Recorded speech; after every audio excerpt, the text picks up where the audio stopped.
were saying you got involved. You worked with your dad for 43 years. Can you explain that? Well, my dad was a machinist. He worked in the IM as a union machinist for 43 years. He was a tool maker.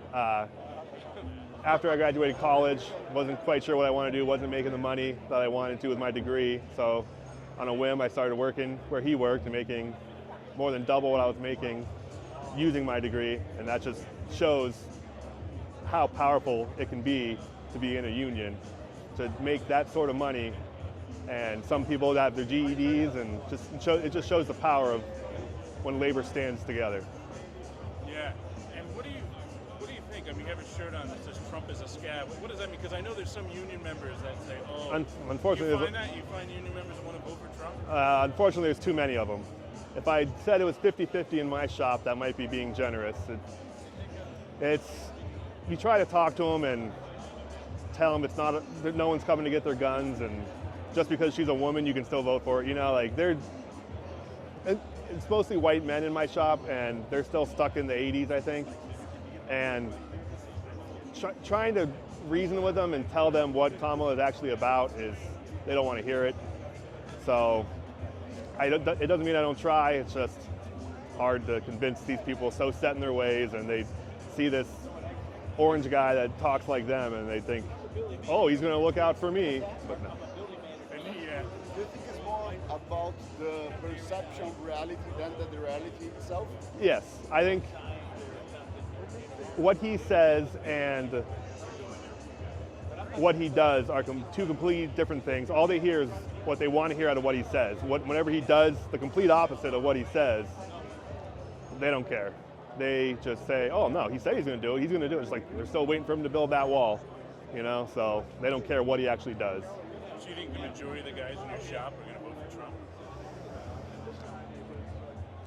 If I had to guess, I would say probably. Maybe not a huge majority, but maybe like 60-40, 55-45, probably. And do you think some of that has to do with the trauma of deindustrialization and the scarcity of work in some places, and the fear people have of immigrants coming in or women coming in? I definitely have had this talk about the immigrants coming in, and I don't know why. I mean, especially up here in Erie, where they're afraid of Canadians coming up here, down here. And the thing is, they're not even scared of the immigrants taking their jobs. They're just scared of the immigrants in general. So I don't know what exactly they're afraid of to vote for someone who, if they would just look at what Joe Biden has done the last 4 years with project labor agreements and their Build Back Better, all that stuff, that they would actually read into it and listen to when people tell them these things, they would know which side is actually on their side. I don't know what's important.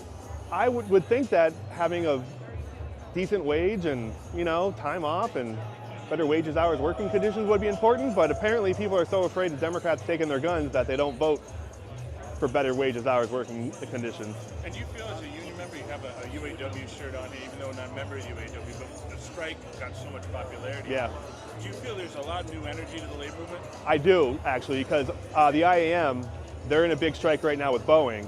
The IAM is my union, so every day we're putting out news articles and putting them in the break rooms, and the latest Boeing proposal was just voted down, and people were like, yeah, all right. The workers, and even people who I know are Trump voters, they're excited that the workers are actually standing up to Boeing and rejecting their offer after years of being just not compensated fairly. Do you think if Kamala, last question, do you think if Kamala walked the picket line at Boeing, it could help her win over some Trump voters? Oh, yeah, for sure. Can you say that though on camera? Oh yeah, if Kamala Harris walked the picket line in Washington with the IAM workers, it would for sure help with labor votes, union votes.